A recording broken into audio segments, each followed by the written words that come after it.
வந்தேன் தாயம்மா, கண் திறந்து பாரம்மா, வேறு துணை யாரம்மா? குத்தமில்லா ஒரு உத்தம நெஞ்சுக்கு சோதனைகள் எதுக்கு?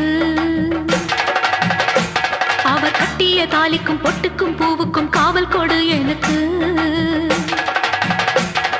நீதிக்கு கண் தந்து சோதிக்கும் துன்பத்தை நீ வந்து மாற்றிடம்மா. மடியேந்தி பிச்சை கேட்கிறேன் அம்மா, மறுவாழ்வு உன்னை கேட்கிறேன். மடியேந்தி பிச்சை கேட்கிறேன் அம்மா, மறுவாழ்வு உன்னை கேட்கிறேன். ஒரு தாலி வரம்